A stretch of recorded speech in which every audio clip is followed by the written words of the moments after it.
A fourth of all the bones in your body is in your feet. Now, if someone would have told me that when I was a little child, I never would have wore tight shoes just because they look good with the outfit. I think a fourth of all the bones.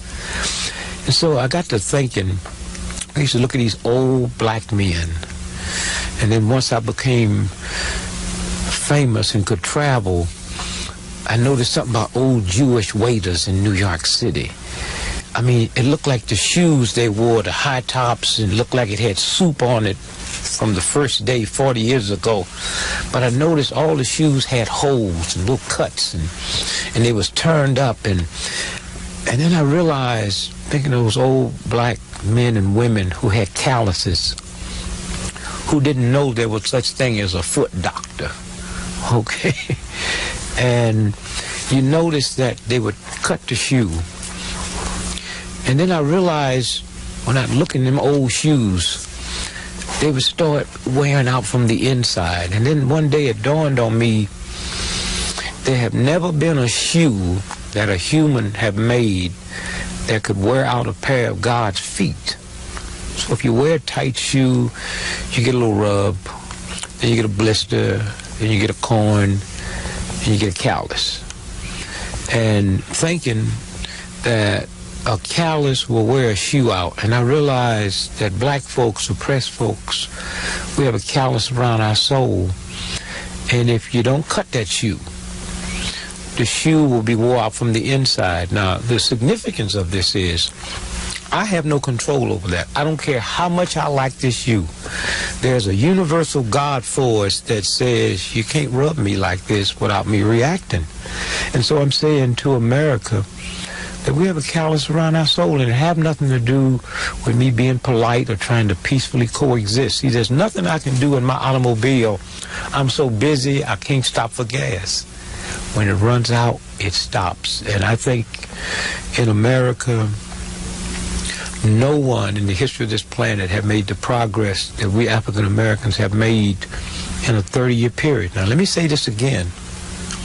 In the history of this planet, there have been no one to make the progress that African Americans have made in the 30-year period, in spite of black folks and white folks lying to one another, not being fair, not being honest. In some kind of way, racism is so fragile. Racism is a punk. For instance, you and I are driving down the highway. You have your grandchild, I have mine. The car skid and turned over. 3 black militant talking crack of this and crack of that, and 3 Ku Klux Klanners come over, and both groups is lifting that car up. And I do not see your Klan sheet, nor do you hear the word cracker. That's how fragile. I used to hear black men coming back from World War II and talking about how nice things was during war. And I was too young to understand how fragile racism is. And they talked about when they're over in the front line of battle, how they smoke off the same cigar, the same pipe, eat out the same food, and then after the war was over, when they took my gun, they called me a nigger and I was back. Well, at that point, I was too busy listening to old folks talk than to realize what they were saying, whether they knew it or not. Racism, prejudice is so fragile that you can suspend it. So anything I can suspend is not real in the first place. Where do you live today? I live in Plymouth, Massachusetts. Why Plymouth? I think that the Pilgrims are going to come back again. I got some Indians. We're going to stop them this time. Say, hey, wait, hold it. Wait a minute. Wait. No, it's very interesting. I have 10 children, and I was looking for a place to raise them because, you know, coming up poor, coming up in a ghetto, coming up in a racist system, you have so many things to do that you can see, that it never dawned on me there was things that you couldn't see that will kill you just as fast, like polluted water, polluted air. You can't see, smell, or taste or feel radiation. And one day I was arrested in Chicago for a demonstration, and in the process of my arrest, I would always go to jail.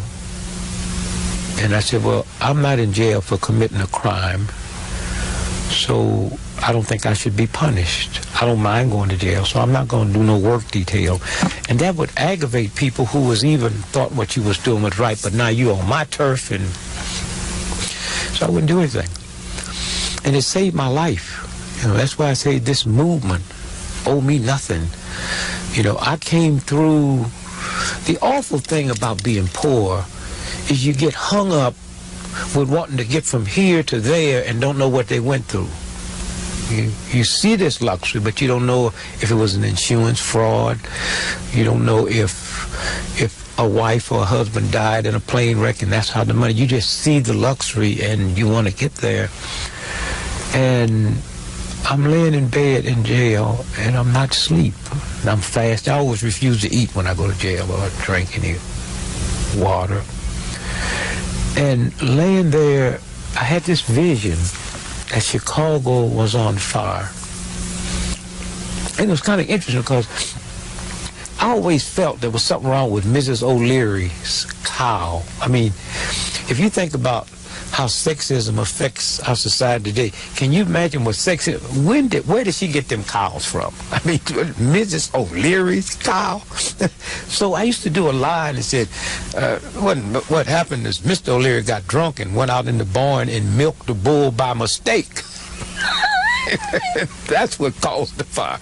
So I'm thinking that when I'm there, I see this vision that Chicago's on fire, but I don't see no flames.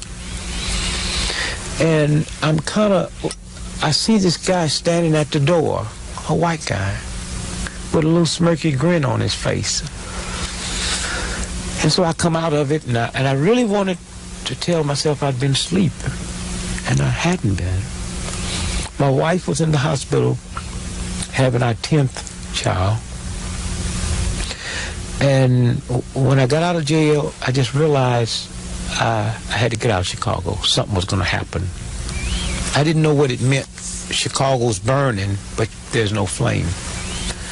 So we moved from Chicago. And we lived in a fantastic neighborhood, one of the fine neighborhoods in America, because it's the University of Chicago, Hyde Park, Kenwood. And they used to run ads in Newsweek, you know, list Dick Gregory, It was the highest per capita education-wise of the people who lived there. But I noticed something just snooping around, looking at news, right a block from where I lived, in this fine, incredible neighborhood. About 200 days out the year, whatever they used to call the code for bad air day, that area would have it. You see the lake is across the street. And so we got out. Now, how'd I get to Plymouth? And I'll come back and finish Chicago. I wanted to find a farm. I wanted to find a place where the children could have fresh air, clean water, and grow a little plant or something, nothing serious, you know. I tell people I was making too much money to be a farmer, you know. So I had some friends looking, and I looked at so many places so fast, I thought I was moving to Providence, Rhode Island. And I had told the lawyers, and I'm thinking I'm buying the house. I didn't know it's leased, and they kept saying, and you know, you hear what you want to hear. So Lil got out the hospital with baby number 10, and we packed up everything, and it was under protest. And I've never understood why parents, especially fathers, get uptight with their children, because every scheme in that house was financed by me. And I'm going to argue with you? I'm going to yell at you? I just get me a good book and sit in front of the refrigerator. And at some time that day, you will come that way, because that's where all the food is. and then you will find out whose food this is. And then I want to know why I have to call you so many times and you don't hear me. So we head out and nobody's laughing. No one. And we get there, I'm at the wrong place. It's a lake. I can't swim, Lil can't swim. So they rebel, seriously rebel. And I didn't care, except I'm so embarrassed. I'm at the wrong place. So I take them in town and check them in a hotel so I can gather my thoughts. So I go, can you imagine 400 acres around lake? I go and have a guy come put a fence up. Quickly put a fence up. Now you're protected. So we come back, they move in. And no one stays angry long. So then but all at once, I have children born and raised in Chicago. Then on the way to the playground, when they visit friends, they walk through dope pushers, prostitutes, people cussing, taverns, bars. We get to a farm, they scared of butterflies, man. They're running, they're gonna get us. I said, no. Your problem, we just left. No. I carried my son to Mexico one year. He's 4 years old. And the area I'd go to had no electric, no lights. They didn't want it. It was just rural, nothing. You're just there. And you lived in a hut, Ulapa, Mexico. And he runs in hollering and screaming, they gonna get me. And I run outside. I'm not one of these fathers that will run outside just because that's my boy. I could tell where he's hollering wasn't nothing serious. But I've told all my children, my wife, if anything happens, seriously, call the police. I'm not a pit bull. Somebody don't wait till I come home. Call the police. So I go outside with stars. And I felt so bad. I was born 1932. No pollution. You just lay out on your back with a piece of straw in your mouth. We're in the city. And pick out the Big Dipper, and that's mine. And just, see shooting stars. What city? St. Louis. So now, 1963, I have a child born in a city and have never seen a star. Huh? Too polluted? Too many lights, too bright. That didn't bother me. What bothered me and made me cry, I was born seeing stars. And I've been so busy in the rat race and the hustle and the bustle, I never dawned on me they left. Then I really was ashamed. It's one thing never having something. It's another thing you have something. That book sitting on your lap, and then all at once it moved, and you didn't know it was gone. And so all of these led me into the only rule I set when I was looking for a place was find me a place an hour from a major airport, because at that time about 80 to 90% of my work was college lectures, and 80% of all colleges is east of the Rockies. And so as long as I'm an hour from the airport, and Plymouth is an hour from the Boston airport. That was the only criteria I had. So we get there, and at 400 acres, everybody's happy. I felt bad. My friends would say, you growing anything, and I said, this is a rich boy farm. It's just it's manicured. I had the old Liggett Myers estate, and President Cleveland used to go up, and it was a horse farm, and they have all of these huge places, and it was just gorgeous. And so we planted a garden. That's the first time I really ever played father. We out digging the dirt, and it started growing. You see a little onion come up, and then all at once we ordered the swing, the whole swing, the whole apparatus from Sears and Roebuck. We had everything the children play with, right? And out of 400 acres, when I got back home, out of all the places for to put that, they put in the garden. So I said, well, I might as well give up. There's no farmers. There's no ruralness. I'm in trouble. You got 400 acres. The only place. I said, oh, God, help me. Please help me. You know? And so that's how I ended up in Plymouth. You've been married to... But wait, let me do this. About 3 years later, just thumbing through some research, I see something in one of these like secret reports that one of the highest, strangest forms of bone cancer, deaths, anywhere on the planet is in this area where I used to live. Huh? Chicago or Plymouth? Chicago. Not just Chicago, Hyde Park, Kenwood. Huh? So I'm saying to my wife, Lil, wait a minute. This is division. This strange bone cancer. So I check it out and I find out at Stagg Field, 55th and Cottage Grove is where they split the atom. I used to pride myself as showing friends, you know, this is where the atom was split. And they found it was still radiated. They cut Stagg Field down and it's a track. I used to tell people, and the radiation is still there. I said, you know, I'd go way over the ghetto where people's lights and gas was cut off, and I'd bring their turkeys over and just put them in the trunk of the car and sit there at Stagg Field for a while, and they'd be done. You know, the radiation is still here. Well, here's what we found out. 65 years ago, nobody knew about nuclear waste. Where did they dump it?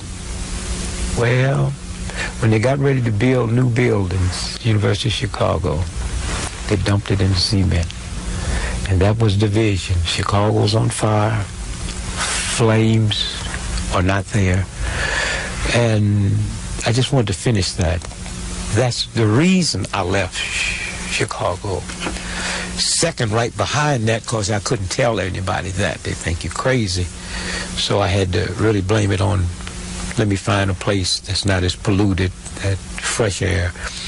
Then the children ended up, they loved it. There's something about nature, there's something about outside, there's something about, and yet I still don't understand Idaho, right? Utah, some reactionary people. See, I grew up in a city where I believe that if you get around nature, you'd be close to God.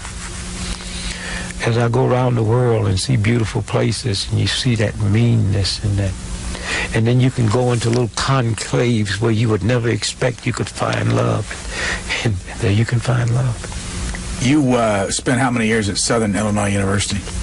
I spent 4 years at Southern Illinois University. In Carbondale? In Carbondale, Illinois. And I think everything I am today, I'd have to trace it back to that. And I can go further to my mother, to the neighborhood I grew up in. But it's like cooking a stew. And you just got the water hot and the season in it, but you haven't put the rest of it in. Well, that's what I was like before. See, I'd never been around white folks. We had a rigid, segregated pattern where I didn't see you. I went to all Negro schools. St. Louis. Went to all Negro movies. See, we didn't have a segregated movie where you sit downstairs and I sit upstairs. When you had to go buy clothes at the big department store, you couldn't try them on. You say, well, my shoes, my feet's a size whatever. How'd I know what size foot was? They would take the money and then they'd throw your shoes and your change back out. The stores you could go into, you couldn't try nothing on. So if you was buying a hat, you couldn't try a hat on. And once you bought it, there was no such thing as you bring it back. Why? Because you were Negro. And white folks didn't want to put on no clothes that you had on. And it's kind of interesting how racism worked, because I wouldn't mind putting on, see, that's the horror about racism. Not only am I at the blunt of it, But it makes me the nice person. It makes me start believing that you're superior, that you're cleaner than me, because I don't mind putting on a hat you had on or a pair of shoes, but here's a system that minds me. And so coming out of that, only white folks I knew were the ones you worked for, or the ones my mother worked for. They never called her Miss Gregory or Miss Lucille. It was Lucille. The little children called her Lucille. And you know, coming out of a respectful area, which I don't go along with that today, where if you was a child, you referred to adults as Mr. or Mrs. Well, if Hitler walked in the room, I'm gonna tell a grandchild of mine, we thought he was dead, but refer to him as, and even in the Bible where it says, honor your mother and father, I scratched that out of mine when I was a little boy. I said, honor your mother and father, if they honorable. You have a lot of problem with folks who's really into the Bible and Christians. And I have to put a visual picture. If I, as a father, raped a 3-year-old, a 6-year-old, and a 5-year-old and took an axe and chopped them up, are my children still supposed to honor me because I'm their dad? I don't think so. And so just seeing how disrespectful they were to my mother, she didn't feel that way. She was talking about putting food on the table and feeding us. And then she would take like mashed potatoes. And I'm saying to my brothers, I said, no, she them rich white folks don't eat no. See, nobody with money eats leftovers. We eat leftovers, and for some kind of something like they taste better the second day. You know, girl, you haven't had no turkey till that second day. And you, I said, but why you had to put so much mayonnaise on it? And so much use in it. So one day, I used to always talk back to my mother. And she was fixing food, and I saw this food that she had taken from these white folks' house and put it in, hide it. And she demanded we say the blessing.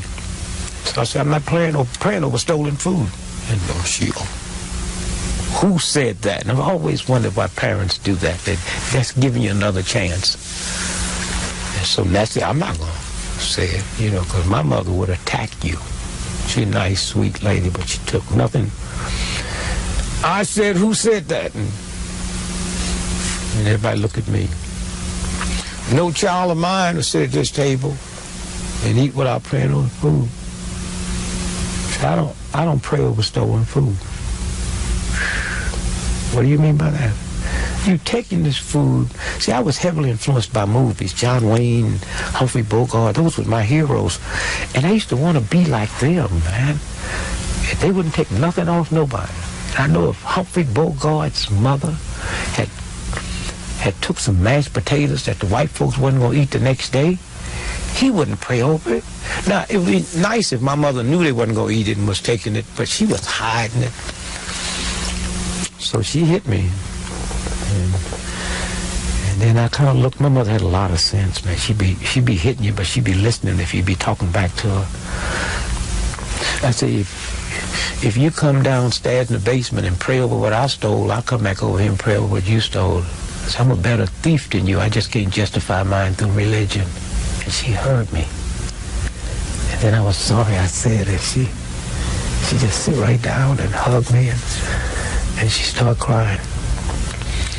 How many kids were around that table? Oh, it was all of us. But when the whooping started, ain't nobody.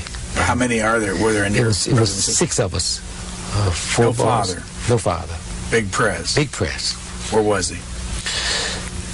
I like him now. He's my hero. He was an average movie dude, man. You know, he's big money. Presley. I'm born 1932. In the early 40s, Big Press made $60,000 a year. Can you imagine that kind of money in them days? He was a master chef. Master chef. I mean, if he got off the boat in England, it would be a violation not to go check in to see if his service was needed at Buckingham Palace. When I got ready to go to college, I was talking to him one day in between periods. He'd be gone and come back. He said, I don't know where you're going to college for. My sauce man makes $60,000 a year. Now, 50? A black person? 60,000? Well, I didn't realize these hotels, just the sauces that you have, these are, certain people just make those up. And so, big press was never there. And my mother loved him. God, I mean, just outright loved him. Just, now, I could relate with that because I see that in the movies, you know. And remember, everything in the movies was white folks. And I never seen a Mama or Queen in a love scene. And the first time I saw two people kissing passionately was my mother and father. It was two white folks in the movie. So locked in my subconscious mind, the epitome of love. It's something lighter than me. Now, the reason I didn't say white folks, because that might explain that yellow thing. And to you light-complected folks, I said, don't get upset. Hey, that whole light-complected, but I can have a light-complected woman and I don't violate this white man. And in the black community, there's some black women that's lighter than white women. And so I can have one of those and don't violate the whole piece of that. And so thinking of the house, him not being there, and that's why today I detest the problem in the black community. There ain't no black man at home. We ain't home when we home. You know, a white racist system that have tortured us all day long. I'm not talking about now. I'm talking about then. They goose you in your butt and rub your hair for luck and all under. How much poontang did you get, boy? And you have to tell them because you couldn't tell that white man that I was home with the flu over the weekend. The automobiles that black men drove was better than the automobiles that white men drove because racism meant that I didn't have to pay as much dues as you. You got to come to work in a suit. I just wear a uniform. You have to go to Florida, go skiing and do this. I didn't have to do all that. So I put that little piece of change away. So I had a brand new Cadillac before you knew what they looked like. When white folks was buying Chevys, we was buying Cadillacs.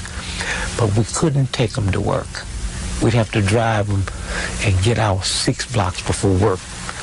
Because even if you wouldn't, I just believed that if you saw me with that car, I would be fired.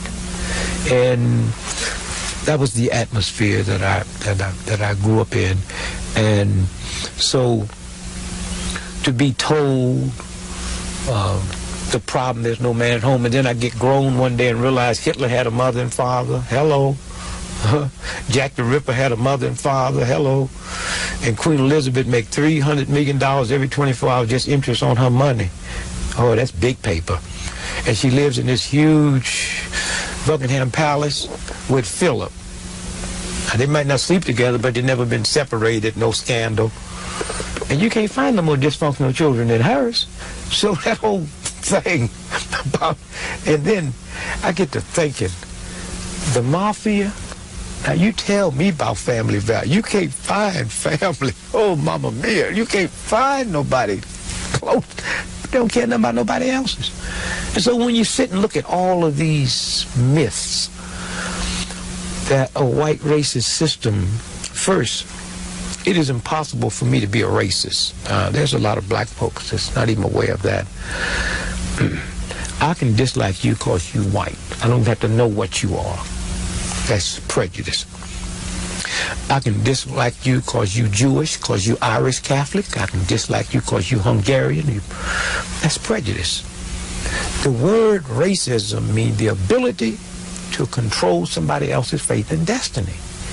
And regardless of what type of dislike I have for you, I do not have the power to see to it your children go to bad schools. I do not have the power to see to it that the bank will not give you a mortgage. And that's the difference. It's a big, big difference in that. And so that atmosphere, coming up in that atmosphere, that it opens up little cracks in your head where you say, well, maybe if I'm a good athlete, they'll like me.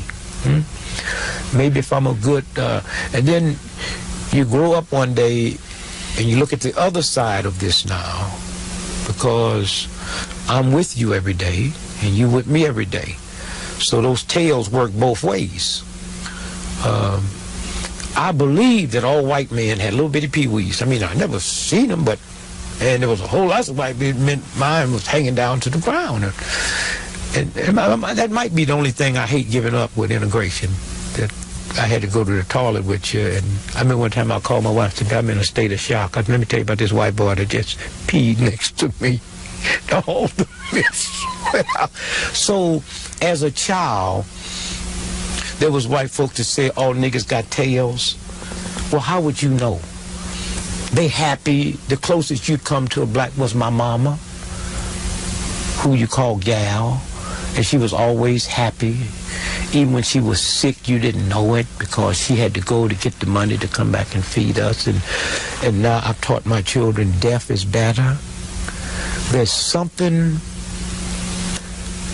in God that say before you let a system reduce you below the dignity that I gave you just so you can feed your family or pay the rent or the house note or send them to college, death is better. And it's that group of black folks and white folks who died that keeps that light on. So now today it's so much different because nobody can sit and tell me about them white folks. They have to have a name. What's his name? Because I know too many. I see too many. And then that whole myth that growing up I believed it was redneck, crackers, ignorant. And then one day I get enough sense to realize a white dude who can't read or write do not make policy. But we never thought of that. I thought the president of Harvard University, the president of AT&T, I thought that's what God meant for humanity. It'd be about, again, it's the money, it's the class, it's the way you look. And then we also put the same way white folks would put what a nigger looks like. We also put what a redneck cracker looks like, and it didn't look like a white gentleman in a tie, or we even knew what it talked like and what it sounded like and the whole thing. And so today, you hear a lot of people in the black community talk about integration, and I just say, well, I just thank God I don't have no serious power. You know, see, God really knew what when it just put me here normal, make me a good guy, don't give me no power, because Jesus Christ, if I'd have been on that cross with some serious power, them white dudes would have had heads about the size of lemon, humps in their back, and club feet. So I just say, God, just give me no power, but just give me the ability to run. See, I want the right to be scared. I want the right to get out of here. Don't let me... And I explain that to my wife and my children. You know, don't sick dad. You all see something, y'all get to getting. You know, don't worry about me, I'll catch you. And one of the jokes I used to tell, me and my wife been married 2 weeks, I'm walking down the street in Chicago, and a guy walked up and touched her butt. So I started stepping. And she had an attitude. I can't believe you let this guy touch my rump and do nothing about it. Well, I said, I thought you knew him. I said, we've just been married 2 weeks. I'm trying to, you know, let you... She said, you know, that's my husband now. She said, well, I don't know him. Now what you going to do? We're going to get out of here before he touch mine. He's that crazy, right? And so it was that whole having no power, reacting to fear, now to sit and see white folks that'll die for you, to sit and watch white folks on TV that will stand up. I mean, it still catch me off guard to read the Wall Street Journal. They say the Attorney General designate. He should not be the Attorney General. And to look at the editorial, we're talking about he lied on this black man, this judge. And it's kind of interesting because, you know, it says, well, He don't want to give nobody the lecture chair. 73% of the cases that came before this black judge, he agreed to capital punishment. So that's not the part that you get when you're just listening to one side. And that's the great part about where we going now. The sad part is if you would go and get all your major papers and had a computer that could snatch a word out like C-SPAN, and just scan it and say, well, in the last 5 years, how many times have that word C-SPAN showed up in the papers? And it would pull it out. Well, if you could go in the last 50 years and get all the major white papers in America and say, when is the last time, how many times will you see the word racism in the New York Times, the Washington Post, the St. Louis Post-Dispatch? In the last 20 years, it'd be few times, and most of the times they would be referring to us. That's a racist statement of the whole city. And so when you stop and think of how that affects me coming out of parents that just wanted to be liked, and so I want to be liked. Coming out of parents that don't want to rock the boat, so I don't want to rock the boat. And then all at once the boat starts rocking. And, you know, it's kind of interesting when I look at the Clarence Thomas. I mean, there's always been Clarence Thomases. What alienates us so bad is that he made it through our struggle. If you go to Colgate and look at the days when Adam Clayton Powell, all of them went to them type of schools, they look like you. They were light, complected. See no dark, black men at them institutions. It was the civil rights movement that fixed it so he could go to that type of school and sit on the Supreme Court today, unqualified. And I got to thinking, people call me and ask me about folks like Armstrong Williams, and I said, well, here's how you have to look at this. Two ways. I have a right to go crazy, and a white racist system can run me crazy. That's legitimate. So there are some Negroes out here that's seriously crazy. They should be pitied, not censored. But there's some out here that know the right thing to say, to tune into this web in a lot of racist white folks' mind and give them aid and comfort. And if Clarence Thomas wasn't doing that, he wouldn't be on the Supreme Court. If Armstrong Williams and that type wasn't doing that. Now, I don't blame white folks. I blame them on black women. See, and I teach my granddaughters. You see, if you look at the Clarence Thomas type, about 98% of them are black, thick jaws, nappy hair, wide nose, and look very Negroish. Well, they couldn't get a sister to go to the prom with them when they was in high school, so they grow up, marry a white woman, and hate us all. So I'm trying to start a campaign to say to the sister, you don't have to kiss them, but please go to the prom with them. We should not have another generation of this. Now, here's the painfulness of the Clarence Thomas.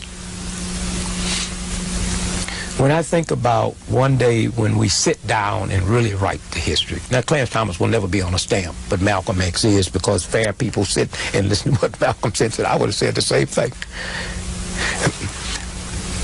There was not one black person in the room that made the decision that Malcolm X would be on a stamp. It was white folks that made that decision.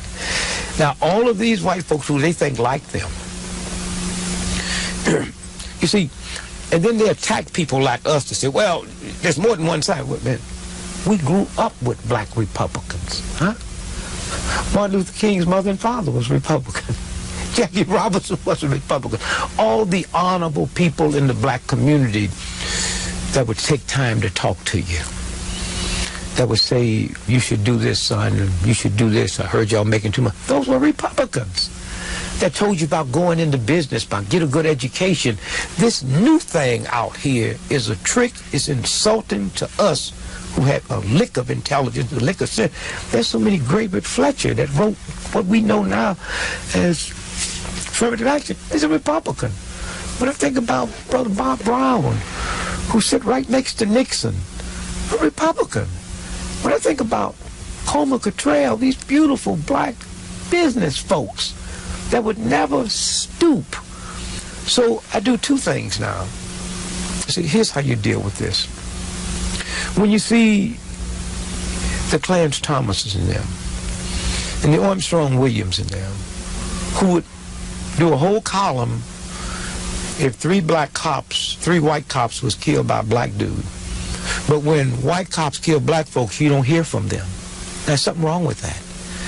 When the white press come out and said after a survey, we found out that 63% of people in certain areas of the Midwest that applied for loans did not get them, although white folks with lesser jobs, you don't hear from them.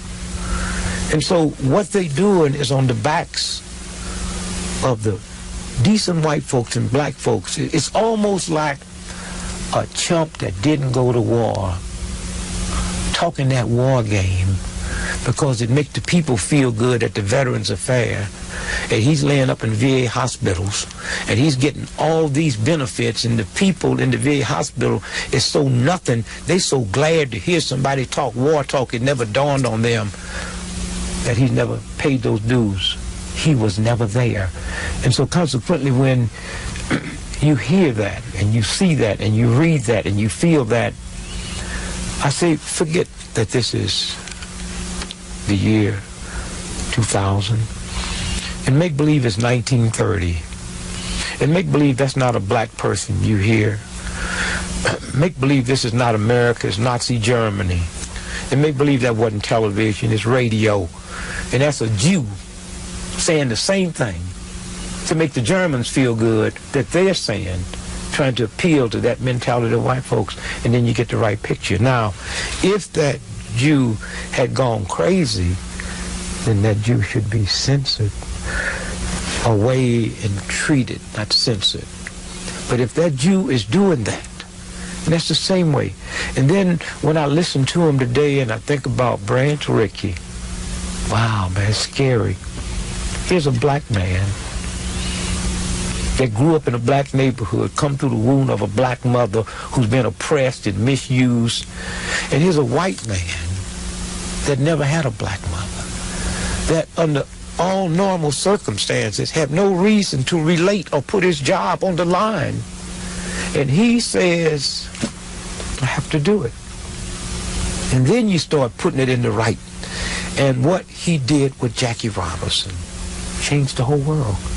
I remember that day, April the 15th, 1947. Something came over me that made me forget about Alan Ladd and Humphrey Bogart and Clark Gable. Them was my partners. When Clark Gable say, frankly, my dear, I don't give a damn, the black folks, man, we were saying that for the next 3 years. Teacher said, you got your homework? Frankly, my dear, I don't give a damn. But all at once, this day, something happened.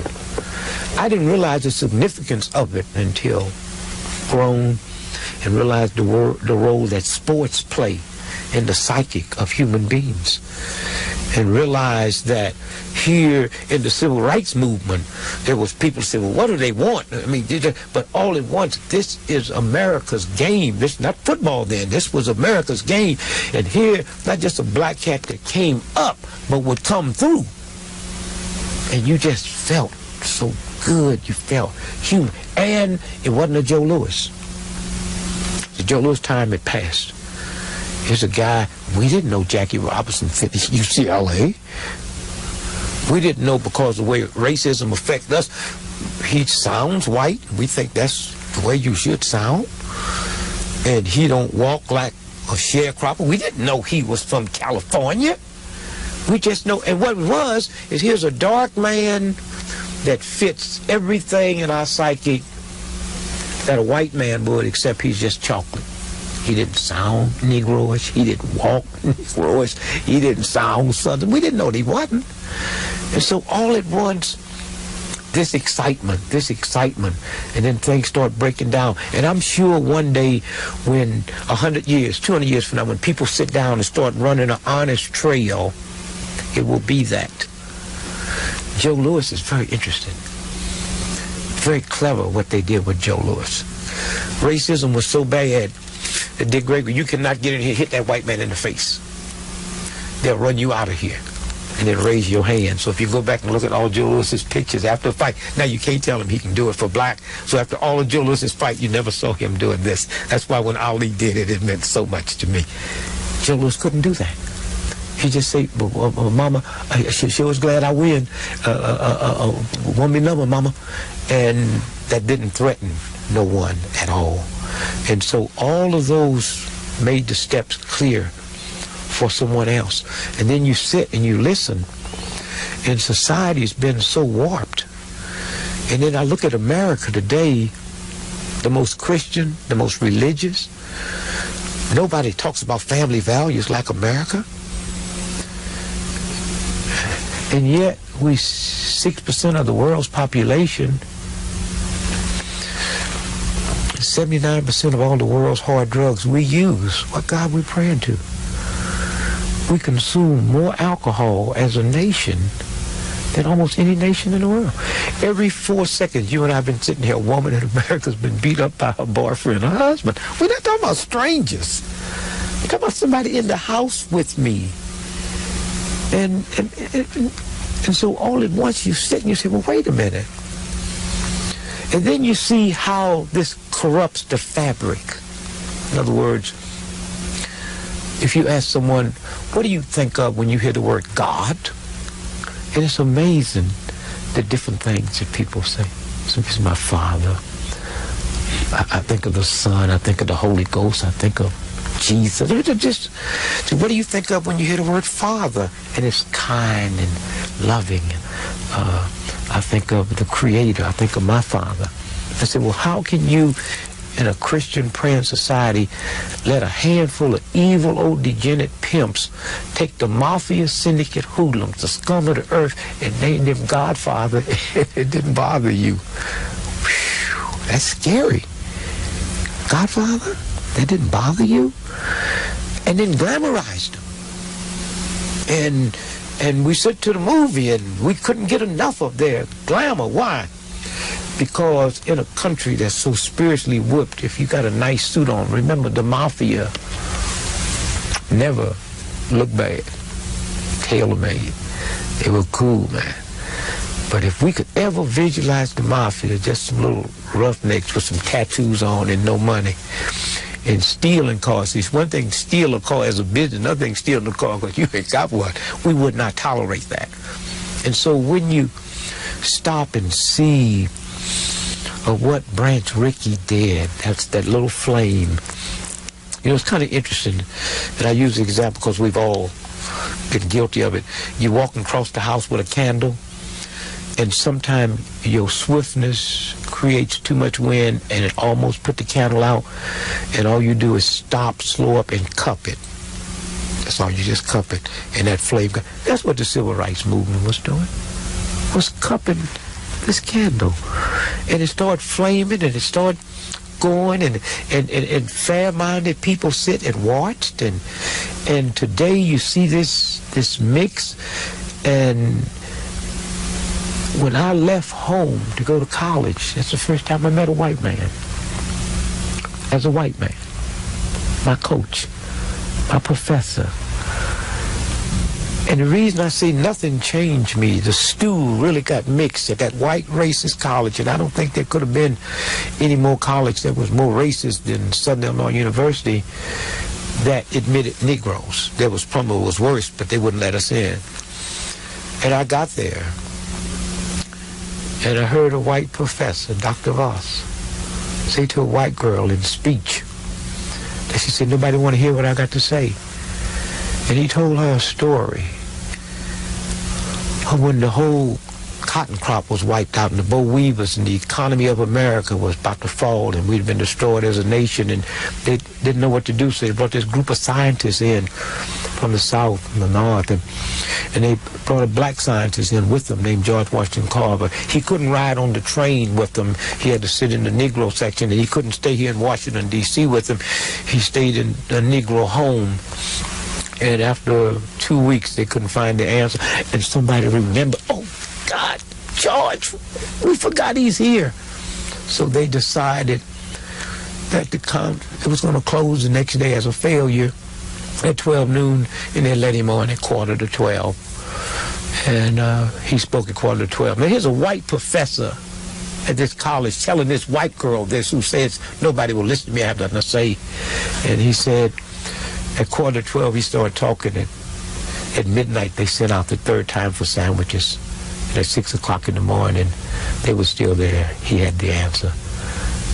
So, Miss Brickbauer, if you have something to say, they will listen. I had a white man say this, and I'm sitting, and I walked out. I'm not talking about a movie. I'm talking about a script. I'm talking about a white man that said, if you have something to say. I had a white coach that told me I was the fastest thing that ever came down there. Phil Coleman, he was nice and cross-country, but I had the glamour. I was the third fastest half mile in the nation when I went in. Never seen anything. Plus, I was from the city.